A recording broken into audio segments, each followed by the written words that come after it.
Hello, আসসালামু আলাইকুম। Hello viewers, আজকে নতুন একটি বিষয় নিয়ে আপনাদের সামনে হাজির হয়েছি। আজকে আমি যে বিষয়টা আলোচনা করব এটা আইসিটির চতুর্থ অধ্যায়ের HTML বিষয়ে আলোচনা করব। Unordered list. আমি এর আগে লেকচারে অর্ডার লিস্ট নিয়ে আমি আলোচনা করেছি বিস্তারিত। সেগুলো আমাদের ফেসবুক প্রোফাইল এবং পেজে হয়তো আপলোড করা হয়েছে, সেখানে আপনারা দেখে নেবেন। আজকে আমরা যে বিষয়টা আলোচনা করবো সেটা হলো আনঅর্ডার লিস্ট নিয়ে। এখন আনঅর্ডার লিস্টটা কী সেই সম্পর্কে আমি একটু আপনাদেরকে বলে দিচ্ছি। তারপরে আমার এখানে আনঅর্ডার লিস্টের একটা অঙ্ক করে আপনাদেরকে বুঝিয়ে দিব। তো প্রিয় শিক্ষার্থীবৃন্দ যারা রয়েছেন, যারা সামনে পরীক্ষা যাদের, তাদের জন্য সবচেয়ে গুরুত্বপূর্ণ একটা বিষয়, আমাদের HTML এর তিনটা আমাদের লিস্টের অঙ্ক রয়েছে। একটা হলো অর্ডার লিস্ট, আর হলো আনঅর্ডার লিস্ট, আর হলো ডেসক্রিপশন লিস্ট মানে ডিএল। এই তিনটা লিস্টের অঙ্ক খুবই সুন্দর করে আপনারা দেখে যাবেন। আশা করি অর্ডার লিস্টের অঙ্ক, তিন ধরনের অর্ডার লিস্টের যে অঙ্কগুলো আছে আপনারা যে কোনো অঙ্ক করতে পারবেন। আমি গত লেকচারে অর্ডার লিস্টের অঙ্কগুলো যেভাবে বুঝাইছি, এখন ঠিক আনঅর্ডার লিস্টের অঙ্কগুলো ঠিক সেভাবে বোঝাবো। তো সবার শুভকামনা, সবার ভালো কিছু কামনা করে বা শুভ কিছু কামনা করে শুরু করছি আজকের আমার এই ভিডিওটা। চলে যাচ্ছি আমাদের মেন আলোচনায়। বোর্ডের দিকে লক্ষ্য রাখেন প্রিয় শিক্ষার্থী। আজকে আমরা আলোচনা করব আনঅর্ডার লিস্ট। এখন এই আনঅর্ডার লিস্টটা হলো আপনার লিস্টকৃত কোনো আইটেম থেকে কোনো আইটেম বাদ দিবেন। এরকম যদি হয় তাহলে তাকে যে সমস্ত আইটেমগুলো আপনি বাদ দিলেন তাদের নিয়ে যে লিস্টটা আমি তৈরি করব তাদেরকে বলা হয় আনঅর্ডার লিস্ট। সবচেয়ে সুসংবাদ হলো আনঅর্ডার লিস্টে আপনারা একটু লক্ষ্য করবেন, আনঅর্ডার লিস্টের অঙ্কতে আমাদের কিছু বুলেট চিহ্ন থাকবে, একটু লক্ষ্য রাখেন। আমি এপাশে আমি উপস্থাপন করে রেখেছি। যেমন এখানে বৃত্তটা লক্ষ্য রাখেন, এখানে একটা বৃত্ত মানে সার্কেল, এই বৃত্তটা বরাবর থাকতে পারে, এখানে বলা হয় ডিস্ক বানান DISC অথবা DISK। আপনার DISCটা ব্যবহার করতে পারেন, কোনো সমস্যা নাই। আরেকটা দেখেন স্কোয়ার রয়েছে, এখানে স্কোয়ার। আরেকটা হলো এই স্কোয়ারটা বরাবর থাকতে পারে, এটার স্কোয়ার। অথবা আপনার কোনোটাই যদি না থাকে তাকে বলা হয় নান দিয়ে প্রকাশ করবেন। নান 1 2 3 4, এই চারটা 1 2 3 4টা, এই চারটি যে চিহ্নগুলো ব্যবহার করব আমরা, এই চিহ্নগুলো দেখে আপনাকে বুঝতে হবে। আমি আবারও বলতেছি, বারবার বলতেছি, এই চারটি চিহ্ন আপনাকে দেখে বুঝতে হবে। সার্কেল, ডিস্ক, স্কোয়ার, এইগুলা দেখে বুঝতে হবে যে এইগুলা আনঅর্ডার লিস্টের অঙ্ক। আমি ভিডিওটা একটু দীর্ঘ সময় আপনাদের সামনে উপস্থাপন করব, কারণ বিষয়গুলো বোঝার চেষ্টা করবেন। কেউ যদি অঙ্কগুলো যদি না বুঝতে পারেন তাহলে আমাকে পরবর্তীতে কমেন্টে জানাবেন, আমি যথাসাধ্য চেষ্টা করব আপনাদের সমস্যাগুলো সমাধান করার জন্য। বিশেষ করে যারা এবার ফার্স্ট ইয়ারে যারা ভর্তি হচ্ছে তাদের জন্য এগুলো খুবই গুরুত্বপূর্ণ। যারা পরীক্ষায় অংশগ্রহণ করবে সামনে তাদের জন্য গুরুত্বপূর্ণ, এবং যারা ফার্স্ট ইয়ার থেকে যারা সেকেন্ড ইয়ারে গেছে তাদের জন্য গুরুত্বপূর্ণ, সবার জন্য, মানে আইসিটি যাদের রয়েছে, সায়েন্স, আর্টস, কমার্স সবার জন্য গুরুত্বপূর্ণ। তো তার মধ্যে আনঅর্ডার লিস্টের অঙ্কগুলো কিভাবে অতি সহজে করা যায় সেটা আমি আজকে দেখাবো। পাশে আমি একটু লক্ষ্য করো, এখানে একটা দাগ উঠেছি, এখানে আমি সার্কেল দিয়ে লিখেছি পেন্সিল, সার্কেল দিয়ে লিখেছি বুক, সার্কেল দিয়ে লিখেছি পেন। আমি এইটারই একটা HTML কোড তৈরি করবো। আমাদের অঙ্ক দাগ আজকে এটা, এই দাগটা আমি আজকে সমাধান করার চেষ্টা করব। প্রিয় শিক্ষার্থী, আমি ভিডিওটা আস্তে আস্তে তোমাদের সামনে উপস্থাপন করব, দীর্ঘ সময় নিয়ে উপস্থাপন করব, যাতে তোমাদের কোনো প্রকার সমস্যা না থাকে। তো আমি চলে যাচ্ছি মূল আলোচনায়। আমাদের আজকের আলোচনা হলো কি আনঅর্ডার লিস্ট। এটা দাগ, এরকম আমাদের কিছু বুলেট চিহ্ন, এই যে চিহ্নগুলো ব্যবহার করছি এগুলো হলো বুলেট চিহ্ন, বুলেট। এই বুলেট দেখে আপনাকে বুঝতে হবে আনঅর্ডার লিস্টের অঙ্ক আসছে। তো আমি অর্ডার লিস্ট নিয়ে আজকে আলোচনা করব না, যেহেতু আমাদের আজকের বিষয় হলো আনঅর্ডার লিস্ট। আমার পুরো লেকচারটাই আজকে তোমাদের সামনে উপস্থাপন করব, সেটা হলো শুধু আনঅর্ডার লিস্টে এই অঙ্কটা কীভাবে সমাধান করবে। এরকম যখন বুলেট চিহ্ন থাকবে, এখানে সার্কেল থাকতে পারে, স্কোয়ার থাকতে পারে, ডিস্ক থাকতে পারে। বুলেট চিহ্নগুলো দেখে আমি দেখো এর পাশে আমি ডান পাশে আবার বলে দিচ্ছি। এটা হলো সার্কেল, এটা হলো ডিস্ক, এটা হলো স্কোয়ার, এটা হলো স্কোয়ার। এই চারটা চিহ্ন দেখে কোনো আইটেমের আগে যদি থাকে তাহলে বুঝতে পারবা এটা আনঅর্ডার লিস্টের একটা অঙ্ক আসছে। তো আমি অঙ্কটা কিভাবে সমাধান করব চলে যাচ্ছি, আমি অঙ্কের সমাধানে চলে যাচ্ছি। যেহেতু আমি HTML ভাষায় অঙ্কটা করতেছি সেজন্য আমি সর্বপ্রথমে লিখব, কি লিখব, আমরা অর্ডার লিস্টে যেরকম লিখেছি সেই শব্দগুলা, সেই ট্যাগগুলো লিখব। HTML লিখলাম, HTML হাইপারটেক্সট মার্কআপ ল্যাঙ্গুয়েজ। তারপরে কি লিখব, হেড, HEAD হেড। তারপরে কি লিখব, টাইটেল, TITLE টাইটেল। প্রিয় শিক্ষার্থীবৃন্দ, আমরা এই যে তিনটা শব্দ এগুলাকে বলা হয় ওপেনিং ট্যাগ। HTML যে কোনো অঙ্ক করতে গেলে তোমরা এই তিনটা ওপেনিং ট্যাগ লিখবা। তারপরে এখানে নিচ থেকে এই টাইটেল এবং হেডটা বন্ধ করে দিবে। তাহলে আমরা বন্ধ গত লেকচারে শিখেছি বন্ধ কীভাবে করবো, স্ল্যাশ টাইটেল, TITLE। তারপরে আমরা লিখব কি, স্ল্যাশ হেড, HEAD হেড। বাস, ওকে। আমরা যে পাঁচটা ট্যাগ এখানে উপস্থাপন করলাম, তিনটা হলো ওপেনিং আর দুটো হলো ক্লোজিং। এই ট্যাগগুলো আমাদের প্রথম অংশে, আমি বলেছি HTML অঙ্কের দুটো অংশ, এটা হলো হেড সেকশন আর একটা হলো বডি সেকশন। আমি বারবার রিপিট করতেছি, এগুলো নোট করে রাখবে।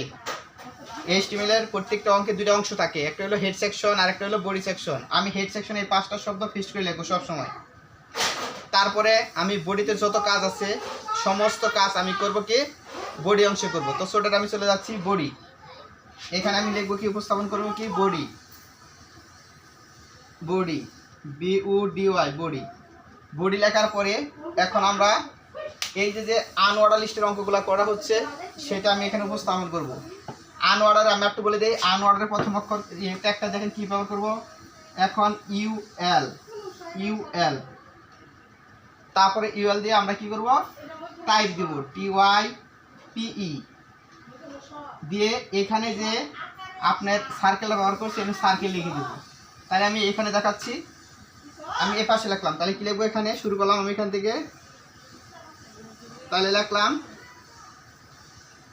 UL unorder list. তারপর লিখবেন টাইপ, TYPE সমান চিহ্ন দিয়ে আপনি এটা কোন ধরনের বুলেট ব্যবহার করা হয়েছে তার নাম লিখে দিবেন। যেমন তো আমি পাশে লিখে দিছি, এরকম বৃত্ত থাকলে লিখে বলবো সার্কেল, তাহলে আমি লিখবো CIRCLE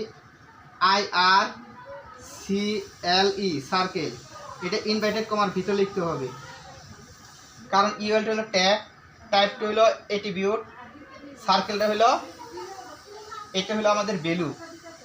এখন সার্কেল হয়েছে, এই অঙ্কটা আমরা এখানে আমাদের শুরু বডির পরে এই লেখাগুলো লিখব। তাহলে আমরা বুঝতে পারবো যে আনঅর্ডার লিস্টের সিরিয়ালটা করা হয়েছে সার্কেল দ্বারা। কি দ্বারা, কম্পিউটার বুঝে নেবে এটা সার্কেল দ্বারা করা হয়েছে, মানে এরকম চিহ্ন থাকবে। আনঅর্ডার লিস্টের আইটেমগুলো লেখার সময় এইরকম চিহ্ন থাকবে। এখন আমার এই মেইন আলোচনা এইটুকুই, UL টাইপ লিখে সার্কেল লিখব। তাহলে আমরা এই বুলেটের পরিস্থিতিটা পেয়ে গেলাম। তারপরে আমি এই অঙ্কটা কীভাবে এখন আইটেমগুলো লিখব, এগুলা অর্ডার থাক আনঅর্ডার থাক এগুলা কিন্তু লিস্টের একটা আইটেম। আগে যেরকম আমরা LI দ্বারা লিস্ট আইটেমগুলো প্রকাশ করছি, এখানে ঠিক একইভাবে কি লিখবো, LI লিস্ট আইটেম। প্রথম আছে কি, পেন্সিল, PENCIL। এখানে ওপেনিং হয়েছে, এখন এটা ক্লোজ করে দেন, স্ল্যাশ LI। একটা আইটেম শেষ ছিল, ঠিক একইভাবে আরেকটা আইটেম লেখেন, LI কি আছে, বুক, খুবই সহজ, বুক, এখানে LI দিয়ে বন্ধ করে দেন, LI। তারপরে আরেকটা আছে কি, LI দিয়ে পেন আছে, পেন, PEN, এখানে বন্ধ করে দেন, স্ল্যাশ LI। আমার আইটেম তিনটা লেখা শেষ। আমার আনঅর্ডার লিস্টের যে আইটেম তিনটা রয়েছে, পেন্সিল, বুক, পেন লেখা শেষ। তার মানে আমার বেসিক কাজগুলো শেষ। এখন লক্ষ্য করেন এখানে কোন কোন ট্যাগগুলো আমরা বন্ধ করে নিই, একটু লক্ষ্য রাখেন। এখানে ইউএল ট্যাগটা বন্ধ করি নাই, বডি ট্যাগটা বন্ধ করি নাই, আর এইচটিএমএল ট্যাগটা বন্ধ করি নাই। তো আমরা এগুলা বন্ধ করে দেবো। এখন আমি এখানে দেখাচ্ছি, তাহলে স্ল্যাশ ইউএল, তারপরে কি স্ল্যাশ বডি, সর্বশেষ বন্ধ করবেন এইচটিএমএল, এইচটিএমএল। ওকে, আপনার আনঅর্ডার লিস্টের অঙ্কটা কমপ্লিট হয়ে গেল।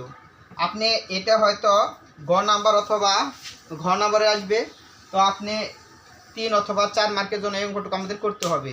তো প্রিয় শিক্ষার্থীবৃন্দ, আপনারা অবশ্যই আমার এই আনঅর্ডার লিস্টের অঙ্কটা বুঝতে পারছেন, আপনারা অতি সহজে অঙ্কটা করতে পারবেন। এখন আমি আবার এই রিভিশন করে দিচ্ছি, আবার পুনরায় একটু সময় নিয়ে আমি আবার অঙ্কটা পুরোটা রিভিশন করে দিচ্ছি। আমাদের আজকের আলোচনা ছিল কি আনঅর্ডার লিস্ট। আনঅর্ডার লিস্ট মানে এখানে একটা দাগ ছিল, এখানে আমি কিছু 3টা বুলেট চিহ্ন ব্যবহার করেছি, এগুলো হলো সার্কেল দিয়ে প্রকাশ করেছি, এগুলোর নাম হলো বুলেট। এগুলো দেখে আমি বুঝতে পারবো কি এটা আনঅর্ডার লিস্ট অঙ্ক। দাগটা ছিল পেন্সিল, বুক আর পেন, এটার এইচটিএমএল কোড তৈরি করো। তো আমরা এখানে এইচটিএমএল অঙ্ক করার সময় আমরা 3টা ওপেনিং ট্যাগ ব্যবহার করেছি, এইচটিএমএল, হেড, টাইটেল। নিচের থেকে 2টা বন্ধ করেছি স্ল্যাশ দ্বারা, টাইটেল আর হেড বন্ধ করলাম। এই 5টা শব্দকে বলা হয় হেড সেকশন। কি বলা হয়? Head section. আপনি একটু ধীরে সুস্থে বোঝার চেষ্টা করেন। এই 5টা শব্দ এইচটিএমএল অঙ্ক যখন করবেন এগুলো ফিক্সড করবেন। বা অনেক সময় আবার আরেকটা বিষয় বলে দিই আমি, আপনাদের অবগত হওয়ার দরকার যে অনেক জায়গায় অনেক বইতে শুধু এইচটিএমএল দিয়ে তারপর একটু উপস্থাপন করে নাই। এটাও কোনো ভুল না, কোনো সমস্যা নেই। এটা আপনাদের কোনো ভুল বা কোনো সমস্যা হবে না। তবে আপনারা এইভাবে প্রত্যেকটা এইচটিএমএল 2টো অংশ, 2টা ভাগ আছে, ঠিক সেই ভাগগুলো দেখাই অঙ্কগুলো করবেন। একটা হলো হেড সেকশন আর একটা হলো বডি সেকশন। সো দ্যাট এই 5টা শব্দ আপনি সবসময় বজায় রাখবেন। তারপরে চলে গেলাম বডি অংশে। বডি অংশে যত অঙ্ক আছে সবগুলা উপস্থাপন করতে হবে। বডির পরে আমি এখন এটা টাইটেল লিখে দিব, কোন ধরনের কি দিয়ে এখানে সিরিয়াল করা হয়েছে। আনঅর্ডার লিস্টটা সিরিয়াল করা হয়েছে সার্কেল দ্বারা, এটাকে বলা হয় সার্কেল। আমি লিখেছি ইউএল। এখন আগে লিখেছি এই অঙ্কতে যেহেতু আনঅর্ডার লিস্ট, কিতে প্রকাশ করছি ইউএল, আনঅর্ডার লিস্ট। তারপর টাইপের ধরনটা দেখাবো, এটা বুলেট চিহ্নগুলো কিতে দিচ্ছি সার্কেল, ইনভার্টেড কমার ভিতরে আমার বুলেটের ধরন, এবং আমি অঙ্কটা আনঅর্ডার লিস্টের অঙ্ক এবং ধরনটা, বুলেটের ধরনটা আমি প্রকাশ করলাম। শেষ, ক্লিয়ার। এখন আমি আইটেমগুলো লিখবো, পেন্সিল, বুক, এগুলো আমি লিখবো। কিতা শুরু করবো, এটা তো লিস্টের আইটেম। এলআই, পেন্সিল, এলআইতে বন্ধ করলাম। এলআই, বুক, এলআইতে বন্ধ করেছি। স্লাইতে বন্ধ করছি। এলআই দেওয়া শুরু করছি, পেন, এলআইতে বন্ধ করছি। শেষ, আমার 3টা আইটেম লেখা শেষ। এখন আমি দেখুন কোন কোন ট্যাগগুলো আমি মানে বন্ধ করি নাই, ক্লোজিং হয়নি। দেখি আমরা এখানে ইউএলটা বন্ধ করি নাই, করলাম। বডি বন্ধ করি নাই, করলাম। আর সর্বশেষ এইচটিএমএল বন্ধ করলাম। তো কমপ্লিট হয়ে গেল আমাদের এইচটিএমএল অঙ্ক। তো আশা করি আমার আজকের এই লেকচারের পরে যারা আইসিটিতে আনঅর্ডার লিস্টের অঙ্কগুলো কখনো দেখনি বা কখনো, আশা করি আপনারা করতে পারবেন। আমার ভিডিওটা স্কিপ করে দেখবেন না, টেনে টেনে দেখবেন না, তাহলে আপনারা এই অঙ্কটা সমাধান করতে পারবেন অতি সহজে। তো আমার এই ভিডিওটা যদি আপনাদের কারো কোনো উপকারে আসে, তাহলে অবশ্যই আমার এই ভিডিওটা শেয়ার দিবেন, ফলো দিবেন, লাইক কমেন্ট করবেন। এবং আমার যদি কোনো ভুল ত্রুটি থাকে, ঠিক আছে, কোনো জায়গায় যদি উপস্থাপনে কোনো ভুল ত্রুটি হয়, নিজ গুণে ক্ষমা করে দিবেন। তো আমি শুধু প্রিয় শিক্ষার্থী যারা একাদশ, দ্বাদশ এবং পরীক্ষার্থী, তাদের জন্যই আমি কথাটা বলতেছি না। আজকে আমি কিছু কথা বলবো, সেটা হলো যে সমস্ত অভিভাবক বা বাবা মার সন্তানগুলো কলেজে প্রবেশ করিতেছে, তাদের জন্য আমার একটা মেসেজ হলো, আপনারা যারা আমার এই ভিডিওটা যেখানেই দেখেন, ফেসবুকে দেখেন অথবা ইউটিউবে দেখেন, যেখানেই পাবেন, অবশ্যই আপনারা আমার এই প্রোফাইলগুলো ফলো দিয়ে রাখবেন। আমার এই যদি পেজ করে থাকি তাহলেও ফলো দিয়ে রাখবেন, লাইক করে রাখবেন। এবং আমি যদি ইউটিউবে যদি ছাড়ি তাহলে সেখানেও আপনারা এগুলা সাবস্ক্রাইব করে রাখবেন। কিসের জন্য? এই সমস্ত অঙ্কগুলো একটা স্টুডেন্ট প্রাথমিক অবস্থায় ভালোভাবে বুঝতে পারে না, কিন্তু আমার পেজের সাথে যদি আপনাদের লিঙ্ক থাকে তাহলে দেখবেন আপনাদের অনেক অনেক উপরে আসবে। বাচ্চারা আইসিটি বিষয়ে একদম ক্লিয়ার কনসেপ্টে পাবে, কারণ আমি প্রতিনিয়ত আইসিটি বিষয়ে বিভিন্ন তথ্য আপনাদের সামনে তুলে ধরবো, সেগুলো আপনাদের বাচ্চাদের অনেক উপকারে আসবে। সেই জন্য প্রিয় অভিভাবক বিন্দুদেরকে আমি আহ্বান জানাবো, এই কথা বলবো যে আপনারা আমার এই ভিডিওটা দেখার পরে অবশ্যই আপনার সন্তানের জন্য হলেও আপনারা লাইক কমেন্ট করবেন এবং ফলো দিয়ে পাশে থাকবেন, আমাকে সহযোগিতা করবেন যাতে আমি নতুন নতুন ভিডিওগুলো আপনাদের সামনে উপস্থাপন করতে পারি। তো সবাইকে অভিনন্দন এবং শুভেচ্ছা জানিয়ে আজকের এই ক্লাসটি আমি আনঅর্ডার লিস্টের ক্লাসটি আজকে এখানে শেষ করছি। আল্লাহ হাফিজ, আসসালামু আলাইকুম। সব সুস্থ থাকবেন, ভালো থাকবেন।